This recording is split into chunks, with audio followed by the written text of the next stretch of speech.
I sat down amid a tangle of fallen timber and used a turkey call to mimic the soft clucks of a hen. Almost as soon as I did, the tom jumped off the cliff and took flight. He flapped his wings maybe 6 times and soared right over my head. Turkeys are not graceful flyers, nor are they graceful landers. This one crashed through the limbs of a ponderosa pine and then thudded to the ground on the timbered slope of a deep ravine off to my left. I turned my head in that direction so that my chin was over my left shoulder.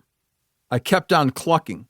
I was hopeful that the tom would come to check on the source of the calls, but after a couple of minutes, I hadn't seen or heard a thing.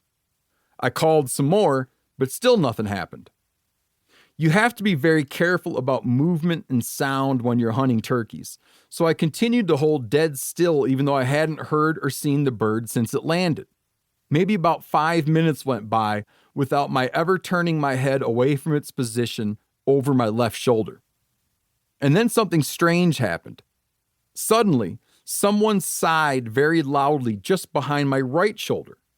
I've had coyotes and bobcats come to my turkey call, but this sigh sounded like that of an annoyed person who is slightly out of breath from running up a hill.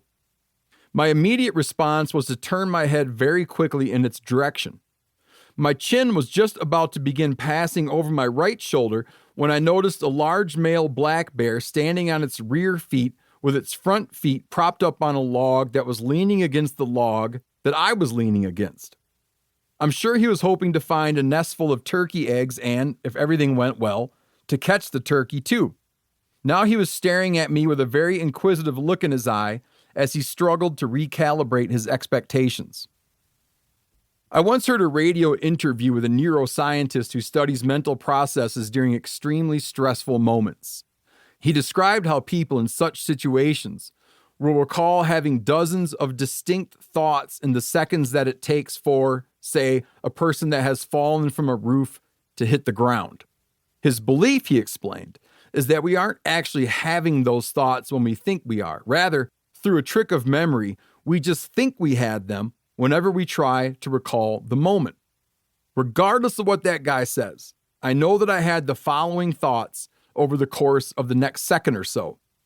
I thought about how weird it was that this bear and I both happened to be hunting turkeys in the same place at the same time.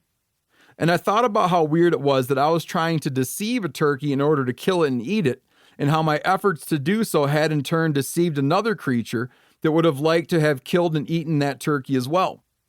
And I wondered what effect my turkey gun, a 12-gauge shotgun loaded with copper-coated number 5 pellets, would have on a black bear at close range. And I imagined myself making a case for self-defense when I was investigated by a game warden for killing a black bear without the proper permit.